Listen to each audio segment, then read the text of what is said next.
After 3 years nung nahinto at nang bigla pinatigil ng dasalin ng mga poon at mga imahe ng simbahan dito sa Seminary Church dahil sa banta ng COVID-19 na hihinto. Baka na mahawa ko na yon nung nagstay safe na yon, balik labas-labas na, tapos na ng hawaan.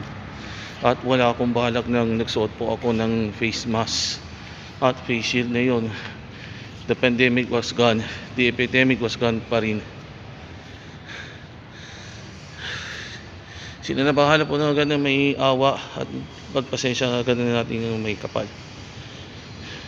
Pagod na ako at wala pa na nang bubuksan ng ceiling fan doon at walang electric fan sa loob ng simbahan. Diyos natin makapangyarihan sa iyo. Ito po si Brother Rans Arcis, to God be the glory.